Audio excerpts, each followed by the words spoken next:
सबको जय सो प्रभु यीशु की स्तुति हो, प्रभु यीशु की महिमा हो। मैं दुआ करती हुई उम्मीद करती हूँ कि आप लोग हर हफ्ते हर दिन प्रभु के करीब जा रहे होंगे। हर दिन आपके अंदर स्वर्ग के राज्य का उत्साह आपके अंदर उस तरीके से काम कर रहा होगा जिस तरीके से काम करना चाहिए। मैं आप सबों को धन्यवाद देती हूँ। सबसे सर्वप्रथम धन्यवाद देती हूँ श्री राजा को कि वो मेरा इस्तेमाल कर रहा है आप लोगों के बीच में। और धन्यवाद देती हूँ आप लोगों को कि आप लोग भी ईश वचन के लिए अपने जीवन में कहीं ना कहीं भूखे हैं, तभी तो आप लोग 20 और 25 मिनट मुझे दे रहे हो, इन वीडियो को दे रहे हो। तो धन्यवाद ईश राजा को कि उन्होंने आपके जीवन में ईश वचन की भूख बनाए रखी है।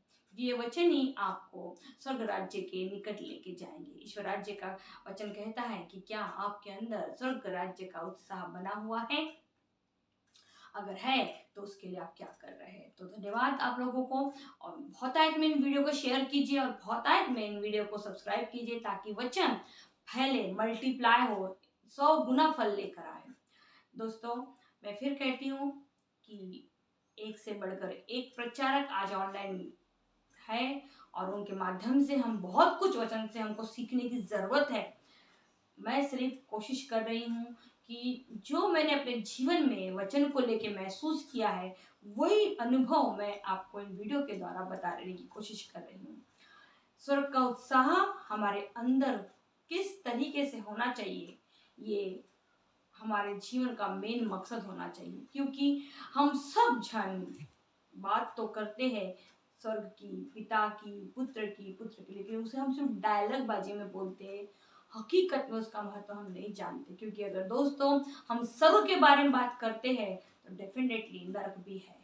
अगर हम विश्वास करते हैं एज अ क्रिश्चियन होने के नाते कि स्वर्ग है, तो सवाल ये उठता कि क्या स्वर्ग जाने का उत्साह, स्वर्ग जाने के लिए हमारी तैयारी कैसी है, कितनी है। क्योंकि आजकल का जो लाइफ स्टाइल हमारा है, जिस लाइफ स्टाइल के हिसाब से हम बात करते हैं, वो तो मुझे कहीं भी नहीं लगता कि हमें स्वर्ग राज्य में पहुंचाएगा। जैसे आजकल के मनुष्य जाति कहते हैं, लोग क्रिश्चियन हो या कहते हैं कि हम बिजी हैं, हमें प्रभु ने कहा है कि मेहनत करनी चाहिए।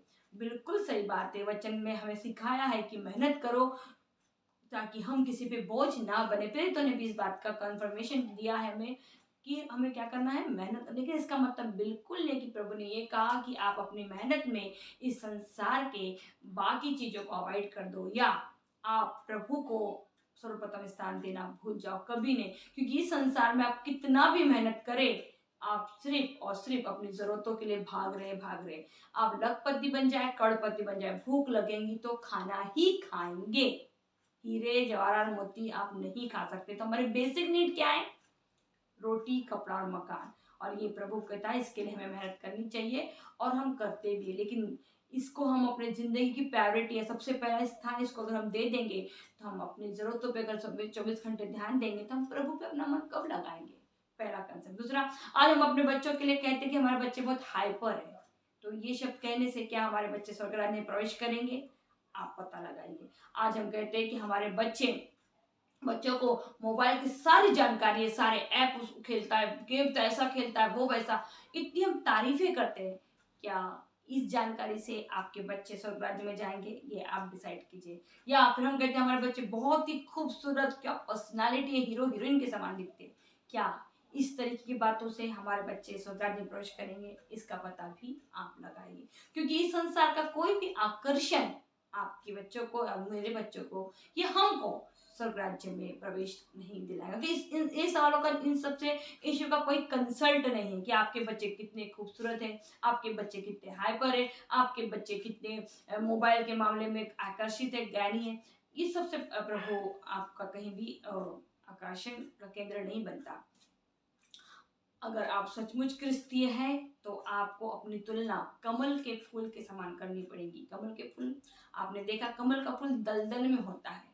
हम सब जानते तो है कि कमल का फूल होता है, सही है, लेकिन हम उसे पहचानते कब? जब कोई उसे सफा करके उस दलदल से निकाल कर मार्केट में लाके बैठता है, तब हम कहते हैं कि ये क्या है? कमल का फूल है करके। मतलब पहचान कब होती है उसकी? उस दलदल से बाहर निकलने के बाद। वैसे ही ये संसार एक दलदल है और हम क्रिस्टियन लोग कमल के फूल है, अगर है तो, क्योंकि इस संसार का आकर्षण अगर आपको अपनी तरफ खींच रहा है, संसार जैसा कर रहा है वैसा आप भी कर रहे हैं, आपके बच्चे भी कर रहे हैं, डेफिनेटली आप क्रिश्चियन नहीं हो, मैं आपको लिख के देने को तैयार हूँ। क्योंकि संसार का आकर्षण आपको नहीं खाना चाहिए, स्वर्ग के राज्य का आकर्षण उत्साह आपको खाना चाहिए। और उसके डेफिनेटली जो बाकी के बच्चे करते हैं उसके अलग से आपके बच्चे, आपका परिवार दिखना चाहिए। किसकी नजर में? यीशु की नजर में। जब आप इस संसार रूपी दलदल में कमल के समान खिलेंगे, तब मुक्तिदाता उद्धारकर्ता आपको आके इस दलदल से निकाल के ले जाएगा और उस अनंत जीवन में आपको प्रवेश देगा। तो दोस्तों तैयार हो जाइए। ये संसार एक दलदल है, आकर्षण का, खान पान का, हर जिंदगी की लाइफ स्टाइल, और हर एक व्यक्ति यीशु से बारे में बात करने के में इंटरेस्टेड ही नहीं है। बाहर के बात करें, सब जगह सांसारिक बातें, नौकरी की, सेटल होने की, प्रॉपर्टी की, कार की, गाड़ी की, ब्ला ब्ला ब्ला ब्ला। इतना इरिटेट होता कभी मुझे, तो मैं बोलता हम प्रभु, हम क्रिश्चियन किस मान से अलग है? बस वही बना रहे, वही खा रहे, वचन भी इसलिए पढ़ रहे क्योंकि एक रूटीन है, हमको पढ़ना है करके। सही है। तो कोई भी चीज हमें प्रभु के अगर करीब नहीं ले जा रही, तो डेफिनेटली हमको मनन करने का समय आ गया है। हमारा कोई भी कार्य अगर हमें यीशु के करीब नहीं ले जा रहा है, तो समझ लीजिए कि आपका जीवन कहाँ जा रहा है, आपका बोलो या मेरा। क्योंकि संसार है, संसार में हर दिन हर पल आकर्षण के लिए कुछ ना कुछ लॉलीपॉप आपको दे रहे हैं। एक छोटा सा चॉकलेट, मैंने पहले ही बताया था, फिर बोल रही हूँ, 1 रुपए की चॉकलेट बेचने के लिए भी लाखों करोड़ रुपए का आकर्षण दिया जाता है। तो डिसीजन आपका है। आजकल सुनते हो ना आप, अमित जी, बीकानेर जी, देखिए 5 रुपए का पैकेट है, लेकिन 5 करोड़ रुपए खर्च किए होंगे और हम आकर्षित हो जाते हैं। आज हम दूसरों की दुख तकलीफों को बिल्कुल भी रियलाइज नहीं कर रहे। पता है, पहले मैंने पहले भी कहा था, फिर कह रही हूँ, पहले लोग जब कोई मरता था, कोई दूर अजनबी व्यक्ति भी मरता था और उसकी मौत की खबर आती थी, उनको बड़ा रोना आ जाता था। लेकिन आज देखिए, हमारे अपने ही लोग अगर मर जाते हैं तो हम ज़्यादा, हमारे आँख से आंसू नहीं निकल पाते, रियलाइज नहीं कर पाते। जानते हैं क्यों? क्योंकि हमने टीवी में, पिक्चरों में, मोबाइल में इतने रोने धोने के सीन देख लिए हैं कि उन सीनों को देख देख के हमको रोना आता है या हमको आकर्षित नहीं करता। जैसे टीवी में देखिए, आज सेलिब्रिटी शो आते हैं ना, उसमें कोई गरीब लड़का या गरीब लड़की अपने घर का परिवार का कुछ बताती है, तो हमारे को उनको बाप रे बेचारी कितना रोना आता। वही हमारे बाजू में ऐसा कोई ना कोई परिवार होगा, उसको देख के हमको रोना नहीं आता। मतलब क्या है, हमको हर चीज के में मसाला, मक्खन, आकर्षण चाहिए। सिंपल लाइफ हमारी नहीं है। तो दोस्तों, इस पे जरूर आप अपने जीवन में ध्यान दीजिए, कहीं हमारा और आपका जीवन भी तो कहीं इसी लाइन में, इसी पटरी पे तो नहीं जा रहा, बस हम सर उठा के चल रहे कि हम क्रिश्चियन। बपतिस्मा आपने लिया है, आपका बपतिस्मा इस बात का प्रूफ है कि आप यीशु पे विश्वास करते, लेकिन आपका बपतिस्मा इस बात की गारंटी नहीं है कि आप यीशु के साथ स्वर्ग राज्य में प्रवेश करेंगे। पहले अगर आप शुरुआत के दिनों में जाएंगे तो आप देखेंगे, कलीसिया जब जब प्रेरित लोग प्रचार करने के कार्य को जाती थी, तो पेत्रोस, याकूब, योहन, जितने भी प्रेरित लोग थे, वो एक काम पहले करते थे कि जाने से पहले गेदड़ होके प्रभु की स्तुति आराधना करते थे और फिर प्रचार के कार्य पे निकलते थे। और जब प्रेरित लोग प्रचार कार्य करते थे, तब कलीसिया का काम क्या था? कलीसिया का काम बहुत ही महत्वपूर्ण था। कलीसिया अपने सारे काम निपटा के, जो समय होता था उस समय में बैठ के प्रचारकों के लिए, यानी प्रेरितों के लिए प्रार्थना करती थी कि वो जो कार्य करने जा रहे हैं वहां पवित्र आत्मा उनकी क्या करे? रक्षा करे। आज दोस्तों, आप और मेरा जीवन कहाँ है? क्या वाकई में हम यीशु की कलीसिया कहलाने लायक है?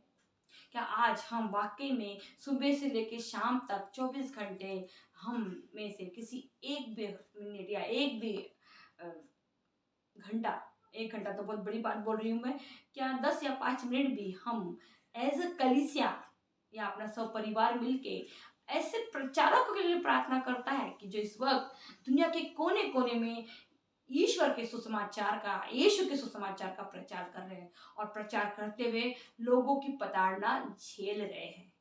क्या आपके परिवारों में, क्या उनके लिए प्रार्थना हो रही है कि सिर्फ एक सेल्फिश प्रार्थना, प्रभु मैं, प्रभु मेरा बच्चा, प्रभु मेरा पति, प्रभु मेरा घर, ये निकलो इस प्रार्थना से, इस सोच से बाहर निकलो। कुछ भी साथ में ले जाने वाले नहीं हो। जिस दिन आप मर जाओगे उस दिन उस संसार से आपके सारे रिश्ते टूट जाएंगे। ना आपका पति आपके साथ मरने को तैयार होगा, ना आपके बच्चे बोले होंगे अच्छा हो गया मर गई, 3 दिन के बाद मटन मच्छी बना के खाएंगे। आज तक तो एक मॉडल जमाना आ गया, पहले तो भी 40 दिन का उपवास करते थे, 40 दिन तक फास्टिंग, अभी तो 5वें दिन में मटन का खाना कर देते। क्यों? ताकि घरे मटन बना के खाए। जैसे कि हम 40 दिन से भूखे हैं। 40 दिन से भूखे ने कैसे? यीशु राजा ने 40 दिन तक का फास्टिंग की, उसके बाद शैतान ने आके उनकी क्या की परीक्षा ली कि तू रोटी को पत्थर को रोटी बना, तो ये कर तू वो कर। तो यीशु तो 40 दिन से सचमुच भूखे थे, तो उनको तो खाने के लिए अगर वो उस परीक्षा में फेल भी हो जाते तो कुछ कंसेप्ट नहीं था। पर हम 40 दिन से भूखे नहीं है, लेकिन 40 दिन के भूखे नहीं है फिर भी 4 घंटा अगर हमको लेट नाश्ता मिल जाए, आज हम कितना भी खाए फाइव स्टार होटल में जाए और दूसरा दिन सुबह 7 बजे हम उठते और 11 बजे के अंदर हमको नाश्ता नहीं मिले, 4 घंटे में चर्च हो जाता है। ये खाना हमारी जिंदगी में कितना मायने रखता है। आज खा खा के क्या कर रहे हैं हम? अपना खा खा के हमने अपने शरीर को पूरा अनहेल्दी बना दिया है। फिर भी हम इस खाने को लेके कितने फ्रस्ट्रेट हैं। बोलते हम तो मटन के बिना खा, मैंने कई लोगों को सुना है, बोलते हमारे घर में तो रोज मटन बनना तो बनना है कंपल्सरी। इस बात को लोग इतने गर्व से बोलते थे, बहुत बड़ा टॉपी उनको मिलने वाला, ऑस्कर अवार्ड उनको मिल गया। क्या कंसेप्ट है? क्या बताना चाहते हैं आप? क्या प्रूफ करना चाहते हैं और किसको करना चाहते हैं हम ये प्रूफ कि हम क्रिश्चियन है क्योंकि हम मटन खाते हैं? तो हम कलीसिया के लिए में कहाँ हैं? कहाँ हैं हम? आज चाइना में प्रचारकों के साथ इतना अत्याचार और छत्तीसगढ़ में इतना प्रचारकों के साथ अन्याय हो रहा, कहीं कहीं लेडीज के साथ पूरे कपड़े फाड़ दिए जा रहे हैं कई पास्टरों को। तो क्या हम अपने प्रार्थनाओं में घुटने पे आके हमारे उन प्रचारकों, हम तो कुछ नहीं कर रहे यीशु के नाम पे, कम से कम क्या ये करते हैं हम कि 10 मिनट 20 मिनट या अपने पर्सनल प्रेयर में, फैमिली प्रेयर में या कलीसिया के प्रेयर में इन प्रचारकों के लिए प्रार्थना करते हैं कि वो यीशु का सुसमाचार जब कहें तो पवित्र आत्मा उनकी मदद करे। दोस्तों, ये सोचने का समय है, हमारा लाइफ स्टाइल बदलने का समय आ गया है। अगर अब भी हम सब संसार के समान ही जिंदगी जिए क्योंकि संसार ये कर रहा करके हम भी कर रहे, तो बहुत गड़बड़ी है पहली बात। और स्वर्ग का राज्य, मैं फिर कह रही हूँ, स्वर्ग का राज्य एक ब्रांड चीज है, एकदम ब्रांड से भी ब्रांड चीज है, जिसका आकलन इस संसार का कोई भी करोड़पति खरबपति नहीं लगा सकता। वो सिर्फ पिता का राज्य है, और पिता का राज्य जिसने हमें बनाया, सोचो उसका राज्य क्या अद्भुत होगा। क्या आप और मैं इस योग्य है? क्या आप और मैं सुबह से शाम तक क्या ये काम करते हैं कुछ ऐसा जिससे हम स्वर्ग के उस राज्य में प्रवेश कर पाए? क्या हम इस योग्य हैं? क्या हम इतने पवित्र हैं? क्या हम इतने धार्मिक हैं कि हम यीशु राजा और पिता के साथ उस राज्य में घूमे, जैसे कि अदन की वाटिका में आदम और हेवा घूमते थे, उनसे बातें करते थे।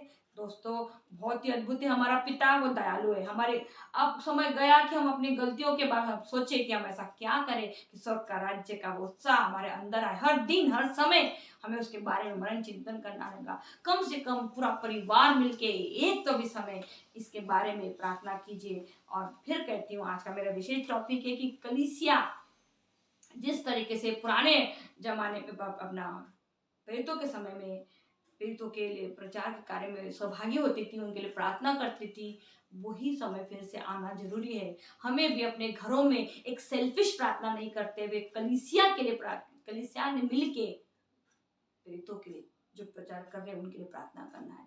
आपको पता है प्रचारक लोग कई दिन भूखे रहते हैं, उनको खाना नहीं मिलता, कहीं रहने को जगह नहीं मिलती, कहीं झाड़ पे जाकर सो जाते हैं, प्रचार कर रहे हैं। फिर छत्तीसगढ़ बिहार में कितनी बुरी तरीके से क्रिश्चियनिटी को ये हो रहा है, लेकिन प्रचारक यीशु के नाम पर प्रचार कर रहे हैं। क्या आनंद है उनका यीशु के नाम में? आपका और मेरा आनंद तो कुछ भी नहीं, क्योंकि हम तो एक सिक्योर लाइफ जी रहे हैं। बिल्कुल, उसमें मोबाइल है, फोन है, टीवी है, बाथरूम में पानी है, घर में बिस्तर है, सब कुछ सेटल है, फिर भी हम कुड़कुड़ाने का जिंदगी कुड़कुड़ाते रहते, कुड़कुड़ाते, मेरे घर में ये नहीं, गरीबी है, मैं बीमार हूँ, ये कुड़कुड़ाहट है हमारे। अगर सिर्फ हमें दुनिया में यही करना है तो हम क्या फर्क पड़ता दोस्तों, हम 40 साल जिए 80 साल जिए, क्योंकि 80 साल तक भी यही काम करना है, 40 साल तक बचा है। उससे समय मेरे प्रभु ऐसा कुड़कुड़ाने का जिंदगी उठा ले मेरे, क्योंकि मैं तो किसी के काम की नहीं हूँ ना, प्रभु के काम की तो बिल्कुल भी नहीं हूँ। तो एक स्ट्रॉन्ग डिसीजन लेने का समय आ गया है कि हम ऐसे कलीसिया होने के नाते, क्योंकि हम प्रचारक तो नहीं बन सकते, हम यीशु के नाम से घर से निकल सकते नहीं, क्योंकि सबको जॉब पे जाना है, सब बिजी है। बिजी सब तो शैतान ने सबके दिमाग में डाल के रखा, बिजी बिजी। क्यों बिजी है भाई? क्योंकि संसार में दो नौकरी जीने के लिए पैसे कमाना है। जैसे कि वो अकेले ही कमाता, बाकी लोग तो काम करते ही नहीं, उनके घर में ऊपर से जैसा पहले प्रभु मन्ना बरसाया था ना, वैसा बरसते, वैसे सब काम कर रहे भैया, सब अपने अपने जिंदगी में काम कर रहे, लेकिन सब लोग परमेश्वर को कभी नहीं छोड़ते। वो अपने मैनेजमेंट करते, सर्वप्रथम स्थान परमेश्वर को देते। जिनको ईश्वर का स्वर्ग के राज्य का उत्साह है, वो सब दुनियादारी छोड़ के सबसे पहले अपने पिता के चरणों में आते हैं। आप और मैं इस लाइन में, इस लिस्ट में कहाँ हैं, हमको फाइंड आउट करने की जरूरत है। कहीं हम भी तो सबसे पीछे नहीं है कि प्रभु मैं आने वाला तो था, लेकिन ड्यूटी संडे के दिन भी लग गई। प्रभु मैं आज चर्चेस ओपन हो गए, फादर ने बोला, लेकिन फिर भी आज लोग ऑनलाइन हो गए क्योंकि आलसी हो गए। क्यों? क्योंकि आपने अब सुना होगा अमेरिका में 3 लाख के ऊपर लोगों ने जॉब छोड़ दी। क्यों? क्योंकि उन्होंने उसमें से एक रीजन दिया कि अब हमको घर बैठे काम करने की आदत होगी, तब हमसे ऑफिस जाना नहीं होगा। आलसी का जीवन, क्योंकि उनका 2 साल में आलसीपना लग गया। तो क्या आप और मैं भी तो आलसी नहीं हो गए कि हम अब चर्च जाने को तैयार, फोन पर टिक के आधा सुने, फोन प्रार्थना लगी हुई है, यहाँ पे दाल भी पकड़ा है, चावल भी पकड़ा, बीच बीच में कोई याद से बात भी हो रहा। ऐसा जीवन तो नहीं जी रहे आप और मैं। अगर जी रहे होंगे दोस्तों तो सोच लीजिए, सिर्फ आप बोलने के लिए कि आपने चर्च सुना, लेकिन आपने चर्च नहीं सुना। आज फादर ने बहुत अच्छा बोल दिया कि जिन जिन लोग चर्च शुरू होने के बाद भी चर्च नहीं आ रहे, वैक्सीन का अलग मैटर है, लेकिन वैक्सीन लेने के बावजूद भी नहीं आ रहे, वो मिस्सा वैलिड नहीं है, बिल्कुल नहीं है। क्योंकि आपके अंदर अगर ईश्वर के नाम पे तैयार होकर घर से बाहर निकाल का उत्साह नहीं है, तो आप काय के क्रिश्चियन? फिर आप जिंदगी में तैयार हो, ड्यूटीज करो, मेकअप करो, पाउडर लगाओ, एक से बढ़कर एक कपड़ा पहनो, अपने बॉस को अट्रैक्ट करो। यीशु को क्या अट्रैक्शन है? यीशु के नाम का आपके जीवन में क्या अट्रैक्शन है? आप तो घर से बाहर ही नहीं निकलते। अगर आप क्रिश्चियन हो तो, मैं फिर बोल रही, कैथलिक प्रोटेस्टेंट बिलीवर से कोई लेना नहीं। आप अगर क्रिश्चियन हो तो आपकी क्रिश्चियनिटी दूसरों से अलग दिखनी चाहिए, कमल के फूल के जैसी। क्योंकि संसार कीचड़ है और अगर आप कमल हो तो आपकी क्रिश्चियनिटी में वो गुण, वो चाहिए जिससे आप अलग खिल के दिखे। तो दोस्तों जरूर इस बात पे ध्यान रखिए कि ऐसे कलीसिया होने के नाते मैं और मेरा परिवार क्या प्रभु के और प्रेरितों के कुछ काम आ रहा है कि सिर्फ संतों के नाम से प्रार्थना कर रहे, संतों से भी मदद मांग रहे, प्रभु से भी मदद मांग रहे, सब मदद मांग रहे, थक गए प्रभु भी देते देते। तो वचन कहता है मांगने वाले से ज्यादा देने वाले के हाथ अच्छे हैं। यही सच्चाई है। आज मैं 2 दिन के बाद चर्च जाने के बाद एक ऐसा एक्साइटमेंट, इतना गदगदा, ब्लड सर्कुलेशन ऐसा लग रहा था, मैं अब तक तो मेरे शरीर में ब्लड, अभी पूरा ऐसा लग रहा मेरे आंखों पर ब्लड बह रहा। इतना सुंदर प्रभु की स्तुति और आराधना, वहाँ की ईश्वर की स्तुति, उसकी प्रेजेंटेशन। आप क्या घर से अपने निकलते हो यीशु के नाम पे तैयार होके? अगर दोस्तों नहीं निकलते हैं तो फिर अगर आप जिंदा हो तो प्रभु ने आपको एक और दिन दिया है कि आप उसके करीब जाए, स्वर्ग के राज्य के करीब जाने के लिए हमको उसने जीवन दिया है। अगर आप स्वर्ग के राज्य के जीवन, क्योंकि संसार में आप किसके लिए कुछ भी, किस्तों को भी कुछ भी खुश करने के लिए कुछ भी करे, वो खुश कभी नहीं होता। आज आप कितना भी अच्छे से किसी का पेश है, कल अगर आपने गुस्से में 1-2 शब्द उल्टा बोल दिया तो वो 2 के बदले में 200 आपको सुनाएगा। फिर वो आपके बच्चे हो, आपका पति हो या आपका परिवार हो। तो सबसे पहले खुश करने की कोशिश अपने स्वर्गीय पिता को करो। क्या आप और मेरी क्रिश्चियनिटी इस योग्य है कि हम पिता के और पुत्र और पवित्र आत्मा के पवित्र तत्वों के सामने खड़े होने योग्य है? अगर है तो बहुत अच्छी बात, ईश्वर को धन्यवाद, उसकी कलीसिया बढ़े फले। लेकिन अगर नहीं है तो फिर एक मौका प्रभु हमको देता है दोस्तों कि हम उससे करीब जाए। क्योंकि ये बात बिल्कुल गलत अपने दिलो दिमाग से निकाल दीजिए कि कोई किसी पे अत्याचार, क्योंकि हम वचन को ऐसा लेके ऐसे ही लगा देते हैं। मैंने पहले बता फिर था, वचन ऐसा नहीं है। प्रभु ने कभी नहीं कहा कि कोई अगर मेरे भक्तों पे, मेरे प्रचारकों पे अत्याचार करेंगे तो मैं उन पे तुरंत में अटैक करूंगा। नहीं, प्रभु को बार बार अपनी पावर दिखाने की जरूरत नहीं है कि मैं पिता, उसने अपनी पावर दिखा दी समुद्र को 2 भाग करके, उसने अपनी पावर दिखा दी सुनने सबका निर्माण करके। उसको आपको मुझे प्रूव करने की जरूरत नहीं कि वो प्रभु है। वो पत्थरों से अपने लिए कलीसिया तैयार कर सकता है। आप और मैं क्या बात करते हैं, कुछ भी नहीं है हमारा उसके सामने। हम किस बात को, किस सोच को लेके हम आगे जा रहे हैं?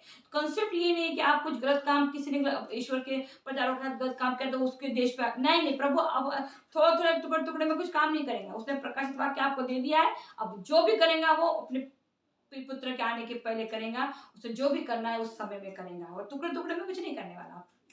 वो करेगा, जो उसके बंदे हैं उनको उसको उठा के ले जाएगा, जो भी उनको पैसा उनके लिए न्याय करना है वो आखिरी दिन में करेगा। वो आधों के लिए भी, आधों के लिए ऐसा नहीं करेगा। क्योंकि हम खुद पवित्र नहीं, हम खुद अच्छे नहीं है, तो हम दूसरों पे क्या दोष लगाए कि ये छोटी छोटी बात पे तो हम गुस्सा हो जाते हैं, छोटी छोटी बात पे तो हम खुन्नस पकड़ा लेते हैं। तो फिर हम किस बात पे गर्व कर रहे हैं कि हम हमारा प्रभु ने इतनी सारी फैसिलिटी दी, फिर भी हमारा जीवन देखिए कुछ भी आकर्षण का केंद्र नहीं है प्रभु के लिए, कि प्रभु हमको देख के बोले कि ये मेरा बच्चा है, ये मेरा प्रिय पुत्र है, ये मेरी प्रिय पुत्री है और मैं इसको अपने साथ स्वर्ग में जाना चाहता हूँ। यीशु ने स्वर्ग राज्य पाने के लिए क्या किया आप जानते हो अच्छे से। उसने अपने पिताओं की आज्ञाओं का पालन किया। यीशु ने स्वर्ग का राज्य पाने के लिए क्या किया, उसने उस क्रूस पे अपने आप को बलिदान दिया, ताकि जब वो पुनर्जीवित होकर सर्वप्रथम मृतों में से जी उठे और जब वो स्वर्ग जाए तो वो उस जगह जाके आपको भी उसी जगह ले जाए। अगर आप इस बात पे विश्वास करते हैं, मैं फिर कह रही हूँ विश्वास करते हैं, तो यदि आप विश्वास करते हैं कि यीशु मरे, यीशु तीसरे दिन जी उठे और फिर स्वर्ग में पिता के दाहिने ओर विराजमान हो गए, क्योंकि वो वहां से आए थे, वो स्वर्ग थे तो स्वर्ग में आए थे और यही वाचा उन्होंने हमसे बांधी है कि मैं भी तुम भी अगर मुझ पे विश्वास करोगे तो मैं स्वर्ग से आऊंगा, तुम्हें कहाँ ले जाऊंगा, स्वर्ग पे। तो यदि आप विश्वास करते हैं, नहीं करते तो कोई टेंशन ही नहीं है। बहुत से लोग हैं जिन्होंने बपतिस्मा ग्रहण किया लेकिन उनका जिंदगी पे यीशु पे इस बात पे विश्वास नहीं, डायलॉगबाजी में है। तो अगर आप विश्वास करते हैं और आप सचमुच चाहते हो कि आप भी यीशु के साथ उस राज्य में प्रवेश करें, तो आपका और मेरा जीवन भी यीशु के समान होना चाहिए, ताकि हमारा स्वर्गीय पिता हमको देख के कहे कि देखो ये है मेरे दत्तक पुत्र पुत्रियां, जिन्हें मैंने मेरे पुत्र यीशु का रक्त देके खरीद लिया है। तो दोस्तों जरूर इन सब बातों पर मनन चिंतन कीजिए। मेरे वीडियो का मेन मकसद ही ये है कि हम हमारे चरित्र में यीशु को लेकर आ जाएं। मैं ये नहीं कहती कि हम 100% हो जाएंगे, लेकिन हमने कोशिश करना शुरुआत की तो वो जरूर होगा। एक कंसेप्ट है। दूसरी बात और एक बात आता था, बहुत से लोगों को झगड़ा और तू में फर्क कंसेप्ट समझ में नहीं आता। मतलब झगड़ा उससे कहते हैं जहाँ आप एक अपनी मर्यादा को लांघ देते हैं, को मारते हो या पुलिस केस होती है या फिर आप गलती शब्दों का इस्तेमाल करते हैं। और आर्गुमेंट हर घर में होता है, रोज होगा, क्योंकि हम सब अलग अलग विचारों के लोग हैं। हम एक में से बहस करेंगे और करना मतलब कभी सही भी है, उससे हमारे मन में क्या चल रहा है वो मालूम हो जाएगा। तो ये कंसेप्ट को समझे। हर किसी के घर में आवाज आ रही मतलब झगड़ा हो रहा जरूरी नहीं है। तो दोस्तों इस पर जरूर मनन चिंतन कीजिए। मेरे वीडियोस को बहुतायत में शेयर कीजिए और सब्सक्राइब कीजिए। वचन एक में के माध्यम से फैले, यही मैं ईश्वर से दुआ कर आइए एक छोटी सी प्रार्थना के द्वारा हम मेरे वीडियो को समापन तक ले जाएंगे। हे मेरे स्वर्गीय पिता, शून्य से सब चीज का निर्माण करने वाला तो अद्भुत पिता है प्रभु। तो अपने बच्चों को जानता है प्रभु, तेरे चुने हुए लोग है प्रभु, तो उन्हें जानता है, तो जानता है कैसे उन्हें तैयार करना है प्रभु। हर एक वो व्यक्ति जो इस बात पे विश्वास करता है, जिसने बपतिस्मा लिया यीशु के नाम का प्रभु, और हर एक की आत्मा को तेरे चरणों में सौंपती हूँ प्रभु, और प्रार्थना करती हूँ प्रभु कि वो उस बपतिस्मा के मान सम्मान को रखे, वो तुझे जाने और उस अनंत जीवन की बाट जो है, जो तूने हमें देने का वादा और प्रॉमिस किया था प्रभु। हम सबके जीवन का मेन मकसद, मेन मोटिवेशन स्वर्ग का वो राज्य होना चाहिए। उसके लिए हमारे जीवन में कुछ ना कुछ तैयारी, कुछ ना कुछ कार्य होने चाहिए, जिससे हमें वो राज्य में प्रवेश मिले। प्रभु हमें इस योग्य बना कि हम तेरे आने के पहले शुद्ध हो, पवित्र हो, धार्मिक बने। हमें पवित्र आत्मा प्रदान कर, ताकि वो हमारे अंदर से हमारे हर एक गलतियां, हर एक कमियों को निकाल के दूर करे और हमें इस योग्य बनाए कि हम तेरे सामने उपस्थित हो सके। प्रभु सारी प्रार्थना, सारा निवेदन तेरे चरणों पे डालती हूँ, तेरे प्रिय पुत्र, हमारे मुक्तिदाता, उद्धारकर्ता यीशु मसीह के नाम पे। इसे तू सुन और ग्रहण कर।